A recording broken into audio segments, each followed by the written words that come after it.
आप पूरे भारत के अंदर कोई भी परीक्षा दें, चाहे वो निचले स्तर की परीक्षाएं हों, चाहे ऊपर के स्तर की परीक्षाएं हों, जितनी भी प्रतियोगी परीक्षाएं भारत में आयोजित होती है, उसमें निश्चित ही पॉलिटी, संविधान से सवाल पूछा ही जाता है, राज्य व्यवस्था से सवाल पूछा ही जाता है, अनुच्छेद के बारे में, राष्ट्रपति के बारे में, बाकी उच्च न्यायालय हो या न्यायालय हो, बाकी चीज़ों के बारे में, कर्तव्य के बारे में, अधिकार के बारे में, तो पक्का ही सवाल पूछा ही जाता है। और समस्या इतने सारे होने के वजह से, 1 2 3 गिनती में काउंटिंग होने के वजह से इसको याद करना पड़ता है, और याद करने में बहुत ज़्यादा दिक्कत आता है, और हर कोई को संभव नहीं है कि याद रखें, और ये भी संभव नहीं है जो याद रख रहे हैं उनको लंबे समय तक याद रहे।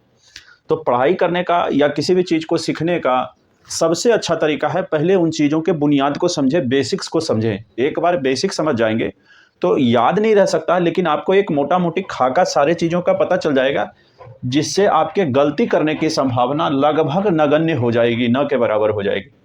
तो चलिए शुरू करते हैं। आज हम लोग संविधान की समझ के बारे में चलेंगे। अगर वीडियो एक पार्ट में हो गया तो ठीक है, नहीं तो बड़ा बनने लगा तो 2 पार्ट में डाल देंगे। शुरू करते हैं। तो ये है भारत का संविधान। आज हम इसके बारे में मोटा मोटी खाका पढ़ेंगे, और इसको पॉलिटी बोलते हैं, राज व्यवस्था। संविधान क्या है? तो सीधे सीधे संविधान ये समझना है, हर एक चीज़ों को चलाने के लिए एक नियम बनाया गया है, और उसी तरह देश को चलाने के लिए जो नियम है, जो कानून है, जहाँ संग्रहित किया गया है, जहाँ लिखा गया है, उसको संविधान बोलते हैं। तो जो अपने देश को चलाने का जो मूल कानून है या मूल दस्तावेज है, जिसके आधार पर सभी कार्य हम लोग कर रहे हैं, जितना नियम बना है, रूल्स रेगुलेशन बना है, इस संविधान के आधार पर ही बना है। तो संविधान क्या है? हमारे देश को चलाने का दस्तावेज है, इसका ध्यान रखिए। संविधान में ये जो हम लोग पढ़ते हैं, इसको राज्य व्यवस्था बोलते हैं। जो आर्टिकल वगैरह हम लोग पढ़ते हैं, राज्य चलाने की व्यवस्था, राज्य व्यवस्था। ठीक। अब एक चीज़ ध्यान देना है कि अपने संविधान में, जो भारत का संविधान है, उसमें 395 अनुच्छेद, 22 भाग और 12 अनुसूची है। इसको समझने से पहले एक बात और ध्यान दें। अपने संविधान को जब तैयार किया गया और जब बनाया जा रहा था, तो उसको कई भागों में बांटा गया, कई अनुच्छेद उसमें डाले गए, और बाद में चल के उसमें अनुसूचियां कई जोड़े गए। तो सबसे पहले एक खास चीज़ का एक खास भाग में डाल दिया गया, कि आगे पढ़ने में हम समझाएंगे कि भाग हम क्या कह रहे हैं। तो पूरे संविधान को 12 भाग में बांट दिया गया, वो इसलिए कि एक खास चीज़ को एक भाग के अंदर रखा, एक खास चीज़ को एक दूसरे भाग के अंदर रखा। इस भाग के अंदर अच्छा, बोलने में गड़बड़ हो गया हमसे, वो 22 भाग है। अभी हम लोग जो संविधान पढ़ते हैं उसमें कुल 22 भाग हैं, तो कुल मिला के हम लोग उस पूरे 22 भाग को पढ़ेंगे। और 22 भाग के अंदर 395 अनुच्छेद है। अनुच्छेद क्या है, चलिए उसको भी आगे बता देंगे। फिर उसमें 12 अनुसूचियां हैं। सूची क्या है? उस जो सारा कार्य करने के बाद बचे खुचे चीज़ों को एक जगह लिखना, वो एक अलग से सूची है, तो जिसको हम लोग अनुसूची बोलते हैं। अपने संविधान में 12 अनुसूची है। जब शुरुआत में संविधान बना था तब 22 भाग थे, जो अब बढ़ के 25 हो गए हैं। उसी तरह अनुच्छेद 395 थे, अब 470 हो गए हैं। तो अगर मूल में जोड़ा जाए, 395 अभी भी है, 22 अभी भी है, सारे ही ठीक है। पहले 22 भाग के अंदर जो है, ये टोटल 22 भाग तो है वर्तमान में, लेकिन ए बी सी ऐसे करके जोड़ेंगे तो ये 25 हो जाएगा। उसी तरह अनुच्छेद 9 का ए, 10 का सी, ऐसे करके आप जब देखते हैं 243 ए बी सी डी ऐसे करके, तो टोटल 470 हो जाता है। तो इस बात का ख्याल रखिएगा। अच्छा, अब आगे एक चीज़ देखते हैं।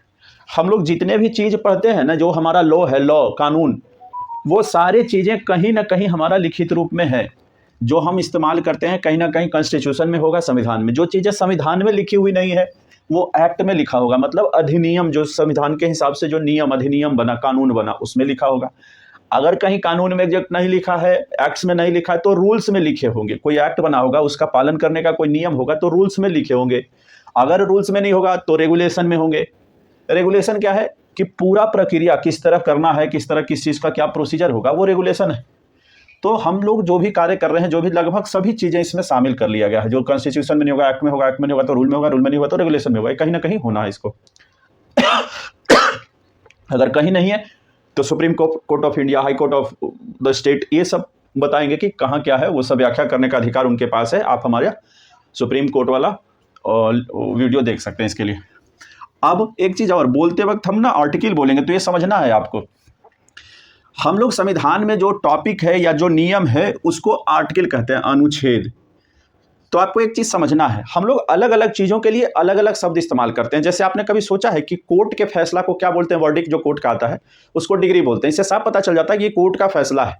अनुच्छेद, जब हम अनुच्छेद बोलते हैं तो इससे साफ पता चल जाता है कि संविधान की बात हो रही है। तो या फिर आप किसी चीज़ को भी ले लें, आप जो बड़ी बड़ी संस्थाएं, ऑर्गेनाइजेशन, संगठन है, उसका जो फैसला होता है उसको रेजुलेशन, संकल्प बोलते हैं। तो इससे एक पता चल जाता है हर एक कानून और लॉ का एक नियम है और उसका लिए खास शब्द इस्तेमाल किया जाता है, जिससे हम लोगों को पता चल जाता है कि किस चीज़ों के बारे में बातचीत हो रही है। तो जैसे आपने कभी नोटिस सुना होगा, तो नोटिस जैसे ही मिलता है तो ऐसे ही पता चल रहा है कि नोटिस है ये। इसका मतलब किसी को कोई सूचना या तो सम्मन दिया होगा, आदेश दिया होगा, या सम्मन दिया होगा, या कोई बातें बताई गई होगी, इस तरह का होगा।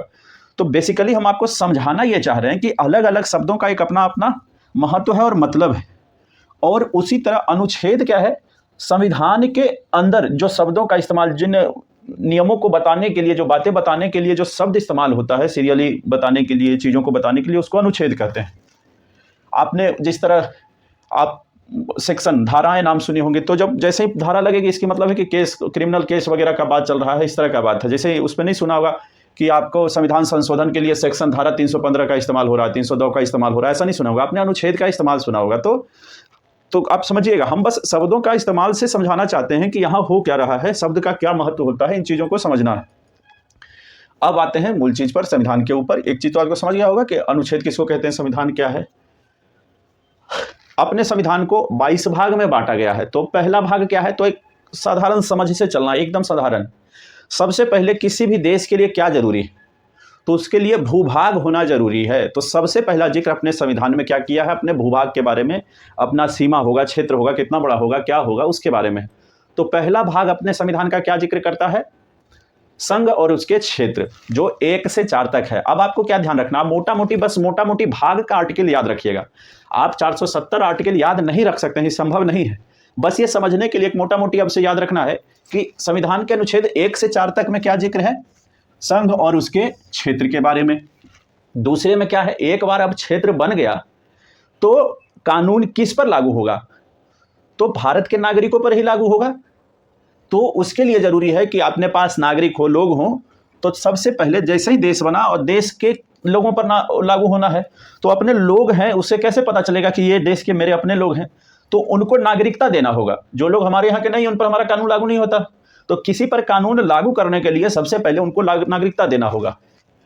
तब जैसे ही अपना क्षेत्र बन गया, उसमें जो लोग रह रहे हैं या रहना चाहते हैं, उनको नागरिकता प्रदान की जाएगी। तो पहला भाग अपने देश के भू क्षेत्र के बारे में बात करता है, उसकी सीमाओं के बारे में बात करता है। दूसरा, जैसे ही देश बना, नागरिक के बारे में बात करेगा। 4 तक तो देश बना, 5 से लेकर 11 तक नागरिक बनेंगे।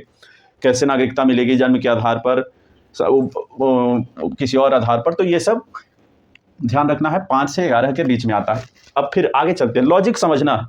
जमीन हो गया, जमीन के बाद लोग आ गए। अब जब यहाँ लोग आ गए तो लोगों का कुछ अधिकार होगा। यहाँ रह रहे हैं तो कुछ करने का उनको एक अधिकार होना चाहिए, उसको बोलते हैं मूल अधिकार। तो 11 तक में नागरिकता प्राप्त करने के बाद उन नागरिकों को जैसे ही नागरिकता मिलती है तो नागरिकता के साथ उनको कुछ अधिकार मिल जाता है। कैसे?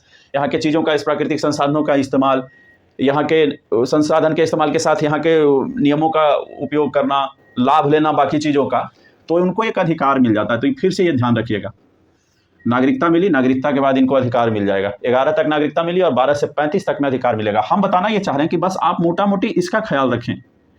अगर नहीं भी रखें तो अभी इसको ध्यान रखें, बाद में हम बताएंगे कि इससे भी बचने का क्या तरीका है। अब एक बार अधिकार मिल गया, अब ऐसा ना हो कि हम अधिकार की खोज में लग जाएं और अपनी कर्तव्य को ही भूल जाएं। तो जैसे ही आपको अधिकार मिला तो आपके कुछ कर्तव्य होंगे, और वो कर्तव्य क्या होगा? जिसको नीति निर्देशक तत्व बोलते हैं। ये क्या है? एक कर्तव्य ही है, लेकिन राज्य का कर्तव्य है। राज्य मतलब सरकार का कर्तव्य है। और शुरू में अपने संविधान के अंदर अपना कर्तव्य नहीं लिखा हुआ था, लेकिन संविधान संशोधन के बाद राज्य के कर्तव्य तो हमारे यहाँ पहले से थे, जिसको राज्य के नीति निर्देशक तत्व बोलते हैं। लेकिन बाद में चल के हमारे नागरिकों के लिए मूल कर्तव्य भी जोड़ दिए गए। तो ध्यान रखना है, पहला नागरिकता लेने के बाद अधिकार मिलेंगे, अधिकार के खोज में लग गए तो हमारा कुछ कर्तव्य भी होगा, इसका भी ध्यान रखना है। 36 से 51 तक राज्य के कर्तव्य हैं, बाद में हमारे कर्तव्य जोड़े गए, इसलिए ABC जहां भी दिखा लग जाए इसका मतलब संविधान में मूल्य में नहीं था, बाद में जोड़ा गया है। तो याद रखना है कि संविधान के चौथे में भाग में मूल कर्तव्य है 36 से 51 तक। ये तो कर्तव्य कौन सा है, राज्य के हैं, लेकिन हम लोगों का नागरिकों का मूल कर्तव्य कहाँ है, 51 में। तो ध्यान रखना है भाग 4 के 51 में है, क्योंकि ये जोड़ा गया है तो इसलिए 51A में है, ध्यान रखिएगा। अब एक बार कर्तव्य निभाना हो गया, सब कुछ हो गया, अब आता है कि नागरिकों का, उनको नागरिकता मिल गया, उनका अधिकार मिल गया, तो उस पर शासन कैसे होगा, उन पर नियम लागू कैसे होगा। वो नियम लागू होगा संघ और राज्य में बांट के। तब सबसे पहले आएगा, क्योंकि भारत की बात हो रही है और भारत एक संपूर्ण राष्ट्र है और भारत के पास संप्रभु राष्ट्र है, तो सबसे पहले आएगा संघ। संघ मतलब भारत, यूनियन। तो इस संघ के लिए जो जिक्र है 52 से लेके 151 तक में किया गया है। अब आता है कि जो बड़े चीज है, इस भाग में कई अध्याय हैं। अब संघ में कौन कौन आएगा, अब एक साथ लिखने के बजाय उन्होंने टॉपिक वाइज समझ लीजिए कि उन्होंने भाग में अध्याय में बांट दिया। आप इस तरह समझिए कि एक यूनिट को कई चैप्टर में बांट दिए, कार्यपालिका के लिए अलग अध्याय बना दिया, संसद के लिए अलग, राष्ट्रपति के लिए अलग। तो अब ध्यान रखना है कि संघ जो है 52 से 151 तक का जिक्र है, और संघ के भाग जो अपना राष्ट्र है, यूनियन है, उसके कितने भाग हैं, 5। वो 5 चीजों से मिलके अपना यूनियन बनता है। और वो 5 चीज कौन है, कार्यपालिका, जिसका जिक्र 52 से 78 में हुआ। आपको यह ध्यान रखना है संघ किस किस चीजों से मिलकर बना हुआ है, कार्यपालिका, संसद, राष्ट्रपति, संघ, न्यायपालिका और भारत का नियंत्रक महालेखा परीक्षक, CAG बोलते हैं इसको। इसको पक्का ही ध्यान रखिएगा। भारत जो बना है यूनियन देश, वो 5 चीजों से बना है और इसका जिक्र 52 से 151 में है। तो 52 से 78 तक कार्यपालिका है। संसद की जिक्र 79 से 78 तक तो कार्यपालिका हो गया, तो 79 से 122 तक संसद का जिक्र है, राष्ट्रपति का फिर जिक्र है, फिर संघ की न्यायपालिका। अब यहाँ आप देखिएगा, यहाँ संसद है सेंटर में, ध्यान रखिएगा, यहाँ संसद है, आगे काम आएगा ये बात। फिर राष्ट्रपति यहाँ होंगे, फिर संघ की न्यायपालिका होगी, फिर भारत का नियंत्रण का परीक्षक होगा। संसद 79 से 122 में जिक्र कर दिया गया, राष्ट्रपति की विधायी शक्तियां 123 के बारे में जिक्र हो गया, और संघ की न्यायपालिका 124 में 147 तक, भारत के नियंत्रक महालेखा परीक्षक 148 से 151 तक। हम बस समझाना ये चाहते हैं कि अपना संघ 52 से लेकर 151 तक, अपना संघ का जिक्र 52 से 151 तक है, और 52 से 151 तक में संघ के 5 भाग हैं, कार्यपालिका, संसद, राष्ट्रपति, संघ, न्यायपालिका, भारत का नियंत्रक महालेखा परीक्षक। अब एक बात तो आपको पता चल गया कि इन चीजों से संबंधित कोई प्रश्न आएगा तो पक्का ही 52 से लेके 151 तक के बीच ही आएगा। ये 5 चीजों का अगर कोई प्रश्न है, भारत का महालेखा परीक्षक आ गया, तो आपको एक चीज तो पक्का छांटने में आसान हो गया कि वो जो है 52 से लेके 151 के बीच के ही पूछे जा रहे हैं। और अगर इन 5 भागों का याद आप रख लें तो एक मोटा मोटी आपको खाका भी मिल जाएगा कि वो कहाँ है। तो हम ये समझाना चाह रहे हैं कि इसका याद कैसे रखें, तकनीक को पहले समझें कि संविधान बंटा कैसे है, कैसे बना। अब एक बार संघ भारत के बारे में, इन लोगों का कार्यपालिका कैसे शासन होगा, इस बारे में ये दिया हुआ, संसद होंगे, बाकी चीजें होंगी, ये सब मिलकर करेंगे और ये बनेगा, और इस अपना अपना कार्य बांट दिया गया। अब है राज्य, जो अपना देश क्या है, जो राष्ट्र है, अपना देश है, कई राज्यों में बटा हुआ है। तो जिस तरह देश में शासन चलाने के लिए ये चीजें की जरूरत है, उसी तरह ठीक राज्य में भी वही व्यवस्था किया गया है। तो राज्य के क्या है, 151 तक तो संघ है, तो संघ के ठीक बाद राज्य है। नागरिकता मिल गई, कर्तव्य आ गया, कर्तव्य के बाद उनको अधिकार मिला, फिर कर्तव्य मिला, कर्तव्य मिलने के बाद कैसा शासन होगा वो बताया जा रहा है। तो संघ शासन के लिए पहले देश होगा, फिर राज्य होगा। राज्य, देश 151 तक था, तो राज्य 152 से शुरू होगा, 237 तक जाएगा। अब राज्य के कई अध्याय हैं, कई भागों में राज्य बांटा गया है। जिस तरह यहाँ कार्यपालिका होती है अपने सेंटर के अंदर, तो सबसे पहले राज्य की परिभाषा बताई गई है 152 में, है ना। 151 तक तो सेंटर था, तो 152 में राज्य की परिभाषा बताई गई। फिर 153 से लेके 167 तक राज्य कार्यपालिका, जिस तरह सेंटर में ये कार्यपालिका है उस तरह यहाँ भी एक कार्यपालिका होगी। यहाँ एक सेंटर में संसद है, तो यहाँ भी एक राज्य विधानसभा मंडल हो गया। जैसे सेंटर चलाने के लिए संसद में स्टेट और सेंटर, राज्यसभा और लोकसभा की जरूरत होती है, जिसको संसद बोलते हैं। तो यहाँ भी उसी तरह विधानसभा होती है, स्टेट चलाने के लिए आपको जो जरूरत होता है वहाँ संसद बोलते हैं, यहाँ विधानसभा या विधानमंडल बोलते हैं। तो उसी तरह राज्य में विधानमंडल हो गया, जिस तरह ऊपर में संसद है। फिर है राष्ट्रपति, जिस तरह यहाँ राष्ट्रपति का जरूरत होता है और 123 के आधार पर वो अध्यादेश वगैरह लाते हैं, उसी तरह यहाँ राज्यों में राज्यपाल होंगे, जो 213 के तहत अध्यादेश लेके आएंगे। फिर है संघ की न्यायपालिका, जिस तरह भारत में होता है न्यायपालिका जिसको आप सुप्रीम कोर्ट कहते हैं, उसी तरह राज्यों में होगी उच्च न्यायालय। तो आपको समझ में आ रहा है कि क्या है, बहुत ज़्यादा याद रखने का जरूरत नहीं है। आपको एक बात पता चल जाता है कि 151 तक संघ है, उसके बाद राज्य है, 152 से 237 तक, और वही हायरार्की है, वही स्ट्रक्चर है जो स्टेट का है, जो सेंटर का है वही स्टेट का भी है। वहाँ कार्यपालिका है, यहाँ भी कार्यपालिका है, यहाँ संसद है, यहाँ विधानसभा है, वहाँ राष्ट्रपति है, यहाँ राज्यपाल है, यहाँ संघ की न्यायपालिका है, यहाँ राज्य की न्यायपालिका है, जिसमें राज्यों के उच्च न्यायालय और अधीनस्थ न्यायालय शामिल है।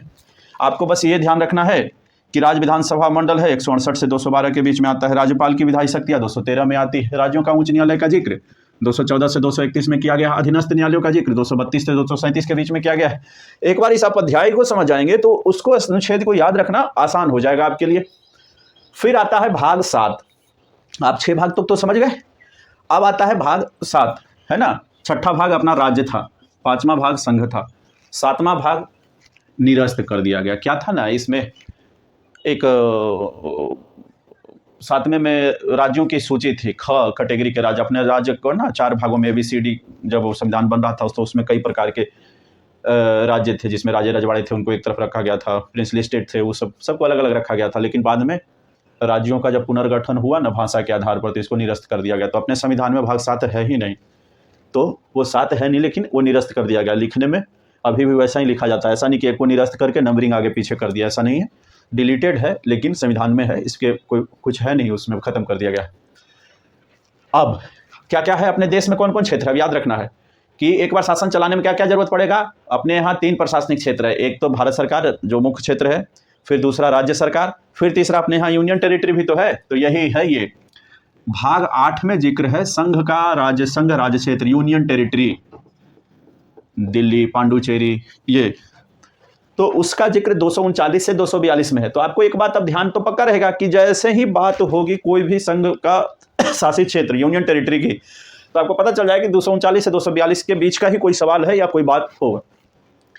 अच्छा, इन चीज़ों के बाद अपना क्या है, भारत का डिसेंट्रलाइजेशन, लोकल स्वशासन को भी स्थानीय स्वशासन बोला गया, स्थानीय शासन को भी महत्ता दी गई है और लोग छोटे स्तर पर शासन करें, पंचायत नगर पालिका उसी के लिए बनाई गई है। तो जैसे ही इन 3 क्षेत्र हो गया, देश, राज्य और यूनियन टेरिटरी, 2 चीज़ें आपको याद रखना है।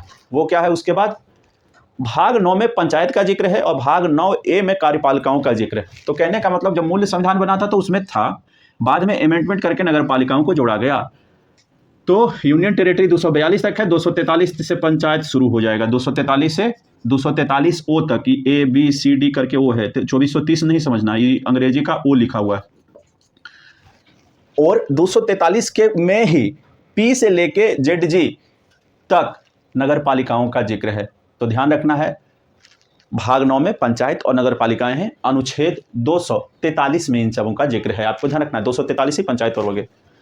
अब ये सारी जब चीज़ें हो गई, यूनियन टेरिटरी और बाकी चीज़ें, तो अपना देश क्या है ना, बहुत ही डाइवर्स है, विविधता बहुत जम के भरा हुआ है। अपने यहाँ अलग अलग कल्चर, अलग अलग लोग, अलग अलग भाषा, अलग अलग पूजा पद्धति, अलग अलग रहने वाले लोग, मान्यताएं अलग, सोच अलग, है ना, जुड़ाव सबका अलग अलग। तो उसी में क्या है, उन क्षेत्रों में जो हमसे कहते हैं कि थोड़ा अलग है, जो मुख्य क्षेत्र में नहीं आते हैं, जो भारत के जनजातीय क्षेत्र हैं, जैसे असम या मिजोरम, ये जो क्षेत्र है, नागालैंड का क्षेत्र, ये जो अनुसूचित और जनजाति क्षेत्र है, schedule and tribe area, schedule and जो ट्राइब एरिया है ना, अब उसके बारे में जिक्र किया गया है। तो उसका जिक्र कहाँ है, जब नगर पालिकाएं सब कुछ खत्म हो गया तो 10 नंबर में भाग 10 में 244 में इसका जिक्र है। जिस तरह 243 में पंचायतें और नगर पालिकाएं हैं, 244 में अपना ये वाले क्षेत्र हैं, कौन से, जनजाति क्षेत्र, अनुसूचित क्षेत्र। आज 10 तक तो अपना क्षेत्र के बारे में मोटा मोटी सब बता दिया गया, क्या शासन होगा, मूल भूमि में क्या होगा, जनजातीय क्षेत्र में सभी चीज़ों का शासन वगैरह बता दिया। अब 11 से शुरू होता है वो संबंधों के बारे में। ये सब तो अपना अपना शासन बता दिया, राज्य ने अपना शासन बताया, स्टेट ने अपना शासन बताया, सेंटर ने अपना शासन बता दिया, पंचायतों ने अपना शासन बताया, शेड्यूल क्षेत्र का अपना ही चल रहा है। ये सब का जो जिक्र है, जब भी आप जनजातीय क्षेत्र से बात आएगी आपको समझ में आ जाएगा कि वो 244 की बात हो रही है। आपको जैसे ही पता चलेगा कि अच्छा सुप्रीम कोर्ट की बात हो रही है, तो आप मोटा मोटी यहाँ से देखेंगे क्या कि सुप्रीम कोर्ट क्या है, सुप्रीम कोर्ट इसका संघ का हिस्सा है। तो संघ का हिस्सा है तो संघ के 5वें भाग में उसका, चौथे भाग में उसका जिक्र है। तो आप समझ जाइएगा कि ये जो है संघ का 52 से 151 के बीच में चौथे भाग में है, तो मोटा मोटी 144 24 से 47 के बीच की बात हो रही है। तो ऐसे करके आप ध्यान रख सकते हैं। अब आगे बढ़ते हैं। संघ और उसके बीच का संबंध कैसा होगा राज्य का, वो कौन बताएगा? 245 से 263। अच्छा, क्या कौन क्या लेगा, कैसे लेगा, राज्यों का क्या अधिकार होगा, संघ का क्या होगा, आपसी संबंध कैसा होगा, वो सब उनके अंदर आएगा। जिसमें अब संबंध कई तरह के, कई चीज़ों का, पैसों का संबंध हो सकता है, प्रशासनिक संबंध हो सकता है ना। स्टेट वाले अपने जुडिशियल अपॉइंट करते हैं, सेंटर वाले अपने करते हैं, सेंटर का अपना पुलिस होता है, सेंटर का अपना फोर्स होता है, स्टेट का अपना पुलिस होता है ना। तो इस तरह आप समझिएगा। अब संघ और राज्य के बीच के संबंध के बारे में बात किया जा रहा है। 245 से 263 की बात होगी, तो इस बारे में 2 अध्याय में बताया गया है। एक तो विधायी संबंध क्या होगा, कानून वाला, कौन कानून किस पर लागू होगा, कैसे होगा, और दूसरा प्रशासनिक संबंध बताया गया है, कौन अधिकारी कौन कर्मचारी, ये सब जो संबंध है ये 256 से 263 के बीच में बताया गया है। तो जैसे ही आपको इन चीज़ों के संबंधों से संबंधित एक भी थोड़ा भी हल्का लगे कि संबंधों का बीच का, तो आपको एक पता बात चल जाएगा कि ये 245 से लेके 263 के बीच का मामला है। फिर अगर ध्यान रहा तो प्रशासनिक विधायी में आप समझ के उसको कर सकते हैं, बहुत ज़्यादा अनुच्छेद याद रखने का जरूरत नहीं। फिर संघ और राज्य के संबंध का तो हो गया। अब आता है संबंधों के बाद हम जो इतना प्राकृतिक संसाधन है, पैसा है, बाकी चीज़ें हैं, उन चीज़ों के अलग ही एक भाग में सबको डाल दिया गया है, और वो है वित्त, संपत्ति, संविदाएं और वाद। ये कौन सा है? भाग 12 में ऐसा जिक्र है। पैसा के बारे में, पैसा का क्या संबंध राज्य और वो स्टेट का होगा, राज्य और अपने नागरिकों का होगा। राज्य मतलब एक बार समझना है सरकार, सरकार और नागरिकों के बीच क्या संबंध होगा पैसों का, संपत्ति का, सरकार और सरकार के बीच में क्या संबंध होगा, सेंट्रल स्टेट की, ये सारी चीज़ें ये भाग 12 में दिया गया है। ठीक है, तो भाग 12 को भी कई भाग में बांटा गया है, जिसमें पहला है वित्त, पैसे से लेन देन का जो मामला होगा ना, वो जैसे आपको कभी पता नहीं चले कि वित्त आयोग का गठन होता है, वित्त आयोग तो आपको समझ में आ गया कि राज्य और केंद्र का मामला है और वित्त का मामला है। तो राज्य और केंद्र का मामला 12 भाग में समझाया गया है, और वो 12 भाग शुरू होता है 264 से लेकर 300 ए। तो 280 ए है वैसे, तो आपको एक ध्यान आ गया कि 280 इसके बीच में आएगा। वित्त का मामला है तो 264 से 291 के बीच में आएगा, तो आप ऑप्शन देख के चुन सकते हैं। फिर उधार लेने का मामला है ना, ये 292 और 93 में ये राज्य उधार लेने का, फिर ये 292 में केंद्र को उधार लेने का, 293 में राज्य कैसे उधार लेगा पैसा, और फिर संपत्तियों का है कि संपत्ति किस कैसे कैसे क्या बटेगा, संविदाएं, अधिकार, दायित्व, ये सब जो है लायबिलिटी वगैरह, ये सारी चीज़ों के बारे में बात की जाएगी। ये जो है ना अपना संपत्ति वगैरह, जो हम लोग नहीं कहते हैं कि ज़मीन के नीचे का सोना कहीं निकलता सरकार ले लेती है, तट, महासागर, बहुमूल्य चीज़ों पर सरकार का अधिकार होता है, ये इन्हीं चीज़ों के अंदर आता है। वित्त, संपत्ति, संविदाएं। वित्त मतलब फाइनेंस, पैसा, संपत्ति मतलब जो हमारे पास, क्या संपत्ति को अंग्रेजी में क्या बोलते हैं अपना देख लीजिएगा, संविदाएं, कॉन्ट्रैक्ट, वाद, लाइबिलिटीज़, ये सब जो अपने चीज़ें हैं ना, वो सब बाध्यताएं, ये संपत्ति, संविदाएं, ये सब कुछ अपने भाग 12 के अंदर आता है। फिर सबसे आखिरी में है संपत्ति का अधिकार, जो 300 ए में है। संपत्ति का अधिकार ये आम आदमी के लिए है, आम आदमी को संपत्ति रखने का अधिकार है। पहले क्या मूल राइट में था, मौलिक अधिकार था, पर बाद में चल के इसको हटा दिया गया और कानूनी अधिकार बता दिया गया। मतलब बिना कानून के मर्जी से, बिना नियमों के इस्तेमाल के आप किसी का जमीन, जायदाद या संपत्ति नहीं ले सकते। वो 300 इसी के बारे में कहता है। तो ये था एक मोटा मोटी कैसे पढ़ना है उस बारे में बताने के लिए। अब बहुत बड़ा वीडियो हो गया है, तो अभी छोड़ते हैं, अगले भाग में इस बारे में बात करेंगे। 12 तक हो गया है, आगे और भी बात करेंगे, है ना। अपने संविधान में क्या है ना कि जैसे ही आप मान लीजिए राष्ट्रपति पढ़ रहे हैं, तो राष्ट्रपति का जिक्र कहाँ है आपको पता नहीं चला, अगर मान लीजिए ध्यान नहीं है, लेकिन आपको ये पता चला है कि संघ का जो है हिस्सा होता है राष्ट्रपति, तो आपको पता चलेगा कि 52 से 151 के बीच में है, तो ये राष्ट्रपति। आपको फिर धीरे धीरे पता चलेगा कि कार्यपालिका, संसद, राष्ट्रपति इसका हिस्सा है, तो आपको एक आइडिया मिल जाएगा कि क्या करना है क्या नहीं करना है। तो 52 से ये कार्यपालिका का हिस्सा कौन है, राष्ट्रपति है। फिर कौन सा है, संसद है। तो इससे पता चल जाएगा कि आपको कौन सी धाराएं लगानी है। जैसे आपको मंत्रिपरिषद का सलाह पर कार्य करेगा, वो कैसे पता चलेगा, वो पता चलता है अब राष्ट्रपति के कार्यों के बारे में, क्योंकि राष्ट्रपति को सलाह देना है, लेना है, तो ये किसका कार्य है, संसद का। तो इससे पता चल जाता है कि ये एक 78 के हिसाब से सलाह लेकर कार्य राष्ट्रपति को करना पड़ेगा। अपने यहाँ क्या है ना, एक मजेदार चीज़, राष्ट्रपति का तो सब कुछ है कहने के लिए, राष्ट्रपति का पूरा देश, पूरा शासन सब राष्ट्रपति का है, सबको राष्ट्रपति को ही रिपोर्ट करना पड़ता है। लेकिन ये ठीक उसी तरह है कि रेलवे आपकी अपनी संपत्ति है जब तक आप उसका इस्तेमाल नहीं कर रहे हैं, सरकार आपकी अपनी संपत्ति है राष्ट्रपति जी, लेकिन जब तक है जब तक आप उसका इस्तेमाल नहीं कर रहे हैं। जैसे ही कोई चीज़ होता है तो उनको तुरंत नियमों के मुताबिक चलना पड़ता है। कहने का मतलब बिना मंत्रिपरिषद के सलाह के ये हिल भी नहीं सकते। मंत्रिपरिषद सलाह देता है, प्रधानमंत्री उस मंत्रिपरिषद के माध्यम से उनको जो कहते हैं वही सुनते हैं। उसी तरह राष्ट्रपति जी को कहने के लिए सारे सेनाओं का अध्यक्ष हैं, कहने के लिए कानून का भी सब कुछ वही देखते हैं, लेकिन अगर उनको सुप्रीम कोर्ट के जज साहब से भी सलाह लेना हो तो उनको एक इस्तेमाल करना पड़ता है अटॉर्नी जनरल। ठीक उसी तरह ना जैसे अपने जनता के साथ है, हम लोगों के साथ है, पब्लिक के साथ है, क्या कि कहते हैं कि ये जो अपना देश है ना, लोकतंत्र है। लोकतंत्र क्या है? जनता के लिए, जनता के द्वारा, और क्या है? जनता के लिए, जनता के द्वारा और जनता का शासन, है ना। तो क्या ना कि लोकतंत्र क्या है? जनता का, जनता के लिए, जनता के द्वारा चुना गया शासन। लेकिन ये जनता का होता नहीं है। आप अपनी सरकार से कोई काम करने के लिए कहिए, अपने नौकरों से, सरकारी नौकरों से कुछ कहने के लिए कहिए, जो स्टेट पीसीएस, सेंट्रल पीसीएस, कर्मचारी, फलना ढिकना जो भी है, वो कानून पढ़ाने लगेंगे। तो ये सब कहने की बातें हैं। जिस तरह देश का राष्ट्रपति है उसी तरह देश का आम नागरिक है। कोई उसकी भी नहीं सुनता, कोई हमारी भी नहीं सुनता। अपना ख्याल रखें, जम के पढ़ाई करें, जो चीज़ें समझ में नहीं आए कमेंट में लिखें। धन्यवाद।